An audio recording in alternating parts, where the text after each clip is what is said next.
ঘূর্ণিঝড়ে ভাঙল বাড়ি, অল্পের জন্য রক্ষা দম্পতির। ঘূর্ণিঝড়ে ভেঙে পড়ল বাড়ি, অল্পের জন্য প্রাণে রক্ষা পেলেন স্বামী অক্ষয় বাগদি ও অন্তঃসত্ত্বা তার স্ত্রী। আহত হয়েছেন দুজনেই। পরিবারের অন্যান্য সদস্য এলাকার লোকজন এসে উদ্ধার করেন দুজনকে।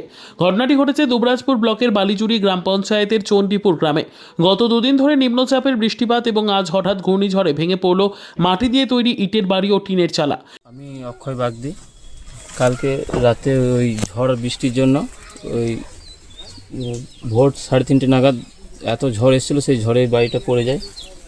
তো ওইখানে আমরা শুয়েছিলাম ওই জায়গাতে, আমি আমার স্ত্রী প্রেগনেন্ট, সেই অবস্থায় শুয়েছিলাম, বুঝতে পারিনি যে পড়ে যাবে। তো পড়ে যাওয়ার পর কালকে রাতে প্রচুর আমরা ভয়ে চেঁচামেচি করার পর অনেক লোক আসে, আমাদের ওইখান থেকে টেনে বার করে দুজনকে আপাতত জীবিত অবস্থায় বার করে। তো আমাদের অবস্থা খুবই খারাপ। তো জমি জায়গা সেরকম কিছু নেই, দিনমজুর করেই চলে, করার মতো খুব একটা সামর্থ্যও নেই। আমি অনেক জায়গায় জানিয়েছি, তো হয়নি কিছু। এদিন অক্ষয় বাগদির বাড়িতে গিয়েছিলেন দুবরাজপুর বিধানসভার বিজেপি বিধায়ক অনুপ কুমার সাহা।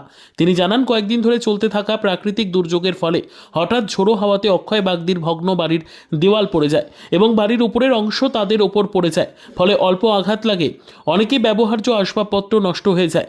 আমি গিয়ে দেখা করি এবং সব রকম সহযোগিতার আশ্বাস দিই।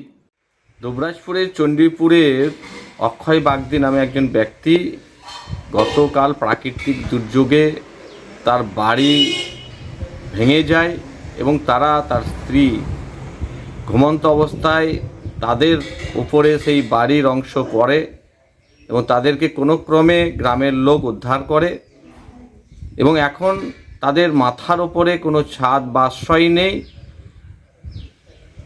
প্রশাসনের উচিত অবিলম্বে এই ধরনের যে প্রাকৃতিক দুর্যোগে মানুষ যখন আশ্রয়হীন হয়, তাদের কি ব্যবস্থা করা যায় সেই ব্যবস্থা যাতে হয়, প্রশাসনের কাছে এটাই অনুরোধ করব। আমি গিয়েছিলাম, তার বাড়িতে দেখে এলাম, অনেক আসবাবপত্র নষ্ট হয়েছে। সেক্ষেত্রে আর্থিক সহযোগিতা সরকারিভাবে যাতে পায় সেটাও প্রশাসনকে দেখার অনুরোধ করব।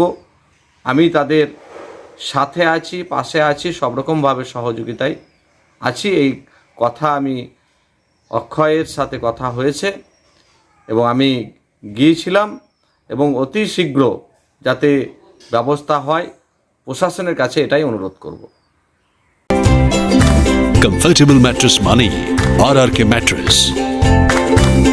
ওয়ারেন্টি নয়, গ্যারেন্টি দেয় RRK ম্যাট্রেস।